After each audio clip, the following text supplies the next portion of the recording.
Hello all, Shadwell here, ready to talk about the next film in my collection, Baby Driver from 2017. It's directed by Edgar Wright and stars Ansel Elgort and one hell of a soundtrack. Forgot to mention this in the Babadook, but we are now officially in the B section of my collection. The symbols, numbers, and A's are behind us and we are continuing to move forward. Again, if you're just joining us, I'm taking every film in my DVD, Blu-ray, and 4K collection, watching them in alphabetical order and doing 3-minute or less reviews of each of them. Originally a TikTok project, but it's also on YouTube because who knows the future of TikTok. Quick trigger warning, I will be talking briefly about the essay allegations against one of the leads in this movie. Baby Driver is exceptional and is most assuredly my favorite Edgar Wright film. I know a lot of you were expecting it to be Shaun of the Dead, but as it turns out, I just can't resist anything about this film. Well, maybe one thing. I am kinda grossed out that it's a whole movie where he who shall not be named gets to refer to a young man played by Ansel Elgort as Baby.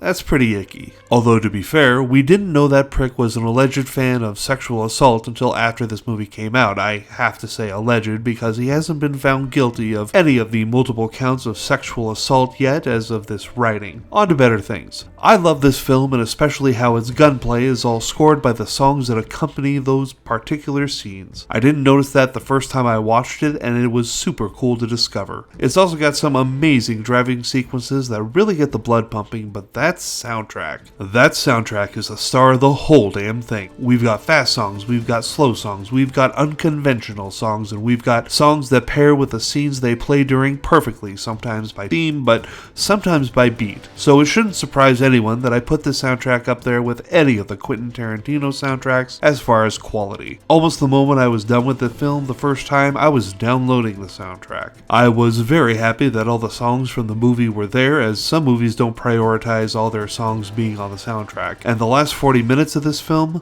buckle up because it is going to be a very bumpy ride. I'm giving Baby Driver a well-deserved A+, and tomorrow we'll be talking about the Chris O'Donnell romantic comedy, The Bachelor. Remember Chris O'Donnell? Well, apparently I do.